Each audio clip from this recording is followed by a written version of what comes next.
UPSC JEE का admit card release हो चुका है, 8 अक्टूबर डेट तय हो चुकी है। 2 बजे से इलेक्ट्रिकल का एग्जाम है और उसी दिन सिविल इंजीनियर का भी एग्जाम है, सुबह 9-10 बजे से। ठीक है, यहां पर अगर आप जाएंगे तो क्लिक केयर करेंगे तो एडमिट कार्ड आपका डाउनलोड होना शुरू हो जाएगा। ये आप रजिस्ट्रेशन नंबर वगैरह डालेंगे यहाँ पे, तो आपको इस तरीके से, वैसे मैंने डायरेक्ट लिंक आपको कमेंट बॉक्स में दे दिया है, तो आप वहां से भी डाउनलोड कर सकते हैं। ठीक है, अब मेन मुद्दा जो मुझे बताना है वो है पेपर पैटर्न को लेके, क्योंकि बच्चे काफी उसी को लेके ज्यादा परेशान हैं।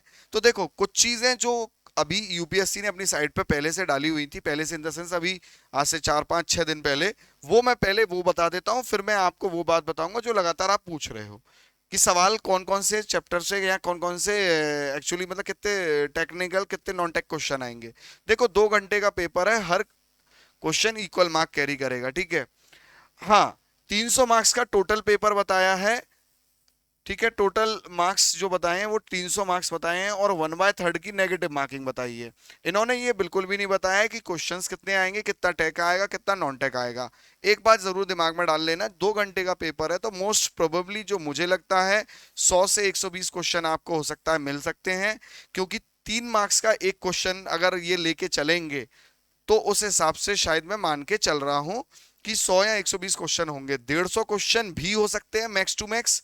ठीक है, अब इससे ज्यादा तो मुझे नहीं लग रहा कि कैसे भी होंगे। और बाकी सब्जेक्ट जरूर इन्होंने दे रखा है। ठीक है, तो जो बच्चे ये पूछ रहे थे कि सर आपको क्या लगता है कितने क्वेश्चन आने चाहिए, तो ये मैं एक अंदाजन बता दे रहा हूँ, क्योंकि यहाँ पर दिया हुआ कुछ भी खास नहीं है। हालांकि एक बात जरूर दिमाग में रखना कि बेटा इसका 75% वेज मतलब 75% वेटेज है इस टेस्ट का, 25% इंटरव्यू पे। अच्छा, सिलेबस को थोड़ा सा अच्छे से देखिएगा तो आपको यहाँ पे पता चलेगा कि इन्होंने सिलेबस में बहुत पूरी पूरी सिलेबस नहीं डाला है। बड़ी चालाकी से सिलेबस को पढ़ के जाइएगा। बेसिक इलेक्ट्रिकल इंजीनियरिंग ठीक है भैया, पूरी आएगी। डीसी मशीन आएगी, बैटरीज और मेजरमेंट इंस्ट्रूमेंटेशन। अब देखो, इन्होंने बैटरीज यहाँ पे मशीन के साथ में डाल दी है, बाकी की एसी मशीन इन्होंने अलग डाली है। मतलब मशीन में भी इन्होंने किस तरीके से सेपरेशन किया हुआ है देख सकते हैं आप। तो देखा जाए तो ये मशीन हो गया, है ना, और ये मेजरमेंट हो गया। यहाँ पर अगर देखें तो अलग अलग भी आप इसे बांट सकते हैं, क्योंकि मेजरिंग इंस्ट्रूमेंट इन्होंने यहाँ दे रखा है, और एसी मशीन जबकि ऊपर होनी चाहिए थी। ठीक है, चलिए, एसी सर्किट्स एंड ट्रांसफॉर्मर्स, ये भी तो मशीन का पार्ट हुआ, ये भी तो मशीन का पार्ट हुआ। ठीक है, तो देख रहे हो आप, 3 खाने जरूर बना दिए हैं इन्होंने, पर ये है सब्जेक्ट 2, एक तो मशीन और एक मेजरिंग इंस्ट्रूमेंट। अब देखिए, power system generation and protection और ट्रांसमिशन डिस्ट्रीब्यूशन, भाई ये एक ही सब्जेक्ट होता है। ठीक है, इलेक्ट्रिक ट्रैक्शन, बैटरीज, ये सब यूटिलाइजेशन में आते हैं। इलेक्ट्रिकल एस्टिमेशन, ये यूटिलाइजेशन हो गया। ठीक है, देखा जाए तो आप एसएससी जैसा ही सिलेबस है इसका। बेसिक इलेक्ट्रॉनिक्स, डिजिटल इलेक्ट्रॉनिक्स हो गया। पर एक चीज है, यहां इन्होंने माइक्रो कंट्रोलर दे दिया है, ये अच्छे से करके जाइएगा। और हम लोग इसके सेशन लेंगे, अभी आप लोगों के याद रखिए, टेलीग्राम लिंक ज्वाइन कर लीजिए, कमेंट बॉक्स में है।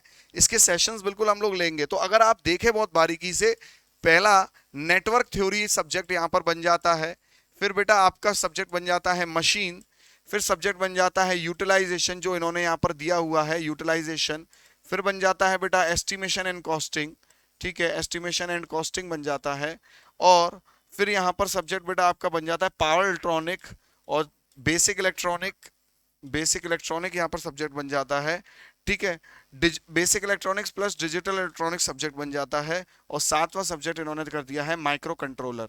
तो इस तरीके से इन्होंने सब्जेक्ट का डिस्ट्रीब्यूशन रखा है। आप इनसे ज्यादा सब्जेक्ट पढ़ के मत जाइएगा। ठीक है, कोशिश करिएगा कि इसी सब्जेक्ट्स में आप लोग तैयारी को बना के रखें। ये एक जरूर दिक्कत की बात है कि 8 अक्टूबर को इसका पेपर है, फिर 10 अक्टूबर को एसएससी जेई का है। थोड़ा सा कंफ्यूजन जरूर क्रिएट होगा, बट आप लोगों को ऑल द बेस्ट। जो भी सेशंस में अब आगे लेके आने वाला हूं वो बहुत आपको मदद साबित होंगे। Thank you.